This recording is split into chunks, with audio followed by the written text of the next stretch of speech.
میں اس بات کا گواہ ہوں کہ یہ رسول اللہ صلی اللہ علیہ وآلہ وسلم ہی کی تصویر ہے۔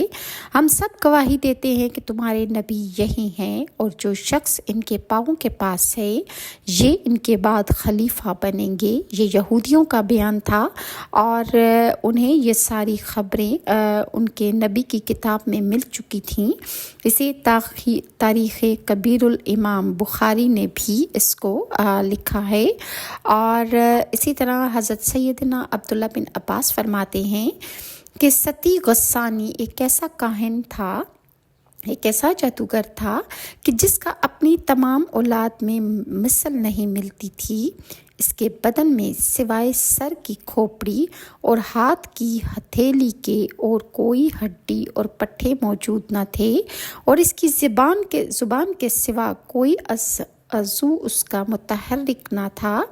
اس کے لیے کھجور کے پتوں اور شاخوں کا ایک تخت بنا ہوا تھا، جس میں پائتی سے لے کر بالیں تک چھوٹے چھوٹے سوراخ تھے جیسے کپڑے میں ہوتے ہیں۔ یہ شخص اس تخت پر بٹھا کر جہاں چاہتے اٹھا کر اسے لے جاتے تھے۔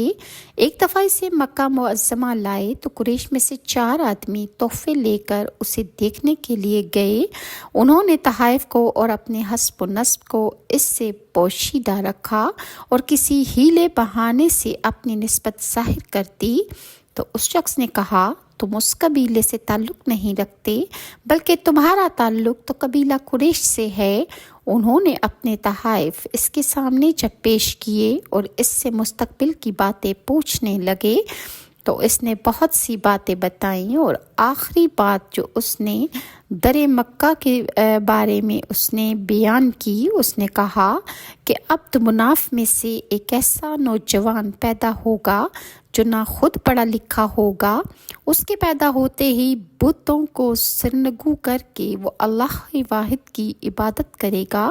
تمام بت اس کے آنے سے گر جائیں گے، اس کے خلفاء ہوں گے۔ پھر ان خلفاء کی نشانیاں بھی اس نے بڑی تفصیل سے بتائیں، اور اس طرح جو بادشاہوں کے بعد ہونے والا ہے سب کی خبر اس شخص نے دے دی جو کہ بہت بڑا کاہن تھا۔ اس طرح کتاب الوفا اور خصائص الکبریٰ میں درج ہے کہ یمن کے بادشاہوں میں سے ایک بادشاہ نے خواب دیکھا جس سے وہ بہت پریشان ہو گیا کہ اس نے کاہنوں اور نجومیوں کو جمع کیا اور ان سے اپنا خواب اور اس کی تعبیر کے متعلق دریافت کرنے لگا۔